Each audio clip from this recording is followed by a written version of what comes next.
మన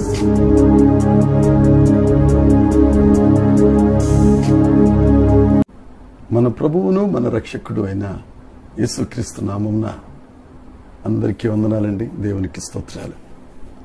కృపామయుడైన దేవుడు, మహోన్నతుడైన దేవుడు రాత్రి సమయంలో మనందరికీ మంచి నిద్రనిచ్చి మెలకువను అనుగ్రహించి మనకు అనుగ్రహించిన ఈ నూతన దినమును బట్టి సమస్త మహిమ ఘనత ప్రభావములు యేసుక్రీస్తు ప్రభువుకే చెందునుగాక. ఆ సర్వేశ్వరుడు ఈ నూతన దినములో మనకు అనుగ్రహించిన దేవుని యొక్క వాగ్దానం కృపావార్త. నిర్గమాకాండము 22వ అధ్యాయము 23వ వచనం. వారు నీ చేత ఏ విధముగానైనను బాధ నుండి నాకు మొర్ర పెట్టిన ఎడల నేను నిశ్చయముగా వారి మొరను విందును. దేవునికి స్తోత్రం కలుగునుగాక, దేవునికి మహిమ కలుగునుగాక. ప్రభునందు ప్రియమైన దేవుని బిడ్డలారా, మన దేవుడు మొర ఆలకించే దేవుడు, మన దేవుడు ప్రార్థన ఆలకించే దేవుడు. నిర్గమాకాండంలో అనేక రకాల ఆజ్ఞలు, అనేక రకాల నియమాలు, అనేక రకాల పద్ధతులు ఇవన్నీ చెప్పబడిన తరువాత దేవుడు చెప్పిన మాట, విధవరాండ్రను దిక్కులేని వారిని ఎవరైనా బాధ పెట్టి వారు మొర్ర పెడితే తప్పక నేను వారి మొరను ఆలకిస్తాను. దేవుడు దీనుల ప్రార్థన ఆలకిస్తారు. అలాగే ఎవరైతే ఇబ్బందుల చేత నలుగగొట్టబడి, బాధించబడి, అనేకుల చేత ద్వేషించబడి, అలక్ష్యానికి గురై వారు ప్రార్థన చేస్తే వారి మొర కూడా దేవుడు ఆలకించే దేవుడు.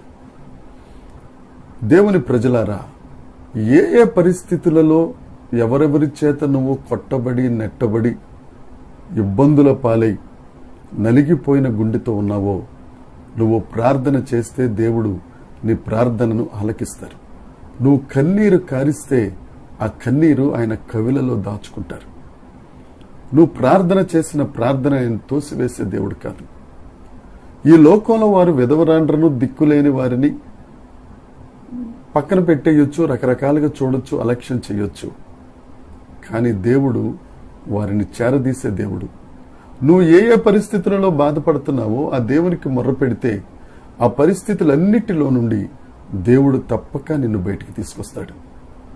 ఇర్మియా ప్రవక్త రాసిన గ్రంథంలో 33వ అధ్యాయం 3వ వచనంలో, నాకు మొర్ర పెట్టుము, నేను నీకు ఉత్తరం ఇచ్చదను. ఉత్తరం ఇస్తానని నిశ్చయంగా చెప్పాడు దేవుడు. ఉత్తరం ఇస్తానేమో, లేకపోతే ఉత్తరం ఇవ్వడానికి ఆలోచిస్తానేమో అనలేదు. నువ్వు మొర్రపెట్టు, నేను నీకు ఉత్తరం ఇచ్చదను. నువ్వు పడుతున్న కష్టాన్ని బట్టి, నువ్వు పడుతున్న ఇబ్బందిని బట్టి, నువ్వు కారుస్తున్న కన్నీటిని బట్టి దేవుడు తప్పక నీ మొర ఆలకిస్తారు. ఆయన నీకు జవాబునిస్తారు, నీకు ఆశీర్వాదాన్ని ఇస్తారు. ఒకవేళ మీ ఉద్యోగాలలో మీరు ఇబ్బంది పడుతున్నారేమో, వ్యాపారాల్లో ఇబ్బంది పడుతున్నారేమో, లేదంటే ఆర్థిక పరిస్థితుల వలన ఇబ్బంది పడుతున్నారేమో, ఆరోగ్య లేమి వలన ఇబ్బంది పడుతున్నారేమో, ఏదో కారణం చేత ఇబ్బంది పడతా ఉంటే నువ్వు దేవునికి మొర్రపెట్టు. ఆయన సన్నిధికి రా, నీళ్ల వలె నీ హృదయాన్ని కుమ్మరించు. ఆయనకు మొర్ర పెడితే ఆ మొర్రకు చెవియొగ్గే గొప్ప దేవుడు యేసుక్రీస్తు ప్రభు. తప్పక ఆ ప్రార్థన ఆయన జవాబిస్తారు, నిన్ను ఆశీర్వదిస్తారు, నిన్ను ఉన్నత స్థితిలోనికి తీసుకొస్తారు. అనేకులను నీ స్థితిలో ఉన్న వారిని పైకి లేవనెత్తడానికి దేవుడు నిన్ను ఒక సాధనంగా వాడుకుంటారు. దిక్కులేని వారి ప్రార్థన, విధవరాండ్ర ప్రార్థన, నలగగొట్టుచున్న వారి ప్రార్థన, విరగగొట్టబడుతున్న వారి ప్రార్థన త్రోసివేయని దేవుడు మన దేవుడు, ఆయన యేసుక్రీస్తు ప్రభు. తప్పక ఆయన నీ ప్రార్థన ఆలకిస్తారు. నీ గుండెల్లో ఉన్న ఆ గుబులు, నీ గుండెల్లో ఉన్న ఆ గాబర ఆయన తొలగించి నీకు ప్రశాంతినిచ్చి, నెమ్మదినిచ్చి, సంఘంలో నిన్ను ఒక మనిషిగా నిలువబెట్టి నీ ద్వారా ఆయన మహిమ పొందడానికి సిద్ధంగా ఉన్నారు. రా, దేవుని దగ్గరికి రా. ఆయన సన్నిధిలో నిజంగా మొరపెట్టు. ఆయన సన్నిధిలో నీ హృదయాన్ని కుమ్మరించు. తప్పక దేవుడు నిన్ను ఆశీర్వదిస్తారు. దేవుడి వాక్యం మనందరి వినికిడిలో దీవించి ఆశీర్వదించి ఫలభరితం చేయనుగాక. ఆమేన్. ప్రార్థన. పరలోకమందున్న మా తండ్రి, పరిశుద్ధుడా మీకు స్తోత్రం. ప్రార్థన ఆలకించే దేవుడా నీకు వందనాలు. మేము మొర్ర పెడితే మాకు ఉత్తరం ఇచ్చే దేవుడా నీకు స్తోత్రాలు చెల్లిస్తున్నామయ్యా. గొప్ప దేవుడా నీకు వందనాలు. ఎంతమంది అయితే నలగగొట్టబడుతున్నారు దేవా, నీ బిడ్డలు ఎంతమంది అయితే విరగగొట్టబడుతున్నారు ప్రభా, నీ ప్రార్థనాత్మతో వారిని నింపి, నీ కరుణ కలిగిన ఆత్మతో నింపి, నీ సన్నిధిలో వారి హృదయాలు కుమ్మరించే భాగ్యం ఇచ్చి, వారి మొర ఆలకించి వారి సరిహద్దులు విశాలపరచండి.